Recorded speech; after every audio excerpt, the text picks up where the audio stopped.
morning, lovelies. Romantic subplots are so common in fiction that it honestly feels like there is a law somewhere that an author must cram one in, no matter how much it does not make sense or bogs down the rest of the story. And even if the romantic subplot is done very, very well, our bookshelves are so oversaturated with them that sometimes skill just does not matter. It still feels overused and tired. Or maybe I'm just too arrow-ace for this shit. I don't even know. But anyway, here are 6 science fiction and fantasy book recommendations that have no, or at least very little, romance in them at all. Because fuck Valentine's Day, I'm waiting for chocolate to go on sale on the 15th. I literally have no script for this video. I'm just going to be adding the book covers in edits and winging it. So first of all, The Guns Above by Robin Bennis. So this is basically airship battles.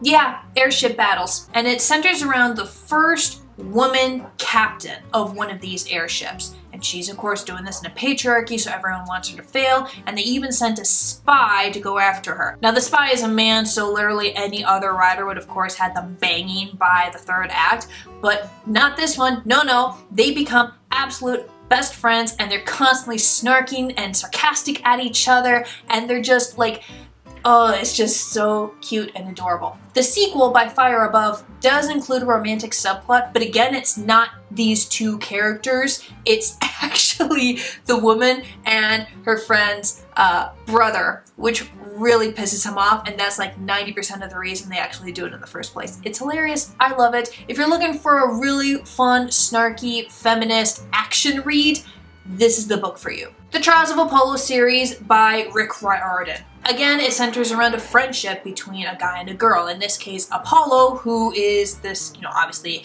immortal Greek god, but also stuck in the body of a 16-year-old boy, and Meg, the daughter of Demeter, who is 12. So thank God there is no romantic subplot in there. Ugh. But by the end of the series, they are basically brother and sister. And like everything Rick Riordan does, it's great and I love it. Dealing in Dreams by Lilian Rivera. So this is a post-apocalyptic sci-fi dystopian novel. Really good if you're looking for something that's a little more Latin America. And essentially it's got this mega city run by girl gangs, and one of them is sent out by their basically queen to the wilderness beyond in order to spy on this other group, this other society that's supposed to be this great big threat. And of course, as soon as she leaves, she uncovers this whole conspiracy theory and, blah, blah, blah, dystopian. It's really violent and really good, and the prose is just so cool. And of course, again, I don't want to say no romance. There's a little tiny sliver of it, and it's about 3 pages total scattered throughout the book. So you can just kind of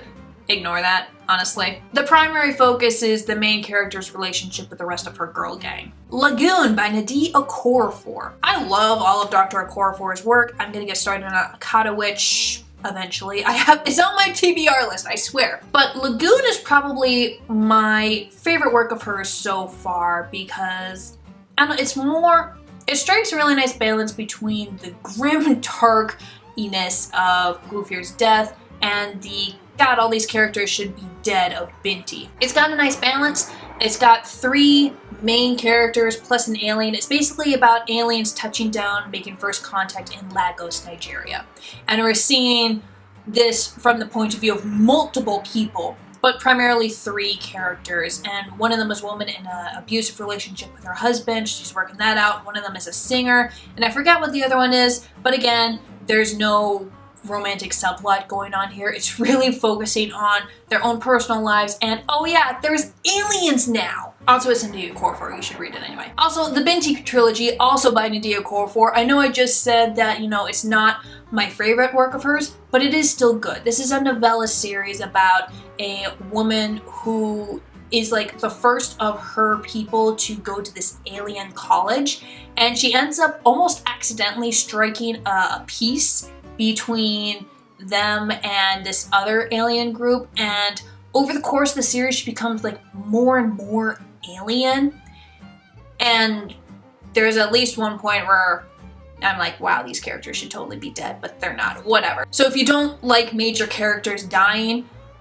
after the first act anyway, then you're gonna want this one. And finally, Dread Nation by Justina Ireland. This is what if zombies interrupted the American Civil War?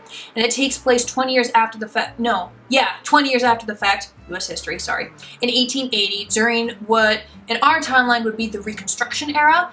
And that is basically what's going on here too, but again with zombies, which is yet another complication. This one gets brownie points because in addition to not having a whole lot of romance going on, especially between the main characters, the other major character is aromantic asexual. But yeah, the heart and soul of the story is the friendship. It's an enemies to friends story between these two characters as they are trying to navigate this world that wants to go back to enslaving them because they're both black, and they're also fighting zombies too. So it is phenomenal. I highly recommend it, and its sequel, Deathless Divide. That one does have a little tiny bit of romance between the main character and this other girl because she's bisexual, and there's a hint of her starting to fall for this other guy, but that's honestly background noise, almost headcanon type of thing. So again, almost a blink and you're missing type of deal. And if you know of any science fiction or fantasy books that have little to no romance, please, please, please, please, please let me know in the comments so I can add them to my TBR list. I am so sick of romantic subplots. And I will see you next time.